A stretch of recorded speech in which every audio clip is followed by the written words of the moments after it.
Yo, it's a highlight killer. Big up DJ Beats. I Mishi. My hater, agana matindi fighter. Media fighter, safaya fighter. Kushika zangu fighter. Kwando enda gore rino nino sweet. Animbo nyibada kantiri muri webanu.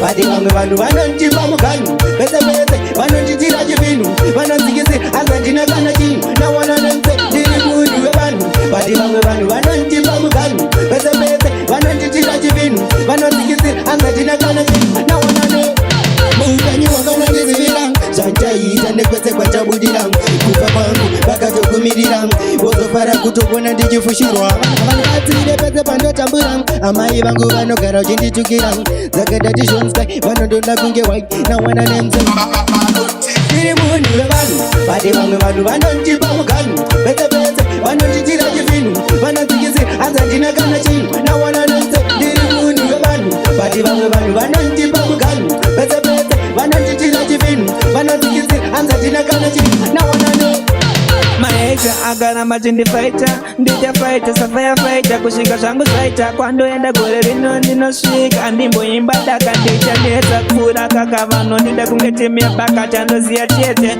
upenyu makasa kana ukabuza chokupikisa joka na wono nivenu vanhu vade vamwe vanhu vanontipa mukanu pese vanonjitira chivinu vanozikisi anzatina kana chinu na wananonse ndiri munhu wevanhu vade vamwe vanhu vanontipa mukanu pese vanonjitira chivinu vanozikisi anzatina kana chinu na wanano Mukanyi wakona nizivira Zantaita nekwese kwa chabudira Kufa kwangu baka tukumirira Wotofara kutokona ndijifushirwa Vangatire pese pando chambura Amai vangu vano kara ujindichukira Zakada tishonskai vanodonda kunge wai Na wana nemze Tiri munhu wevanhu Vade vamwe vanhu vanontipa mukanu Pese vanonjitira chivinu Vanozikisi azajina kana chinu Na wana nemze Tiri munhu wevanhu Vade vamwe vanhu vanontipa mukanu Pese vanonjitira chivinu Vanozikisi azajina kana chinu Na wana nemze Maisha agana matindi fighter Ndita fighter, safaya fighter Kushika zangu fighter Kwando enda gore rino ndinosvika Ndimboimba daka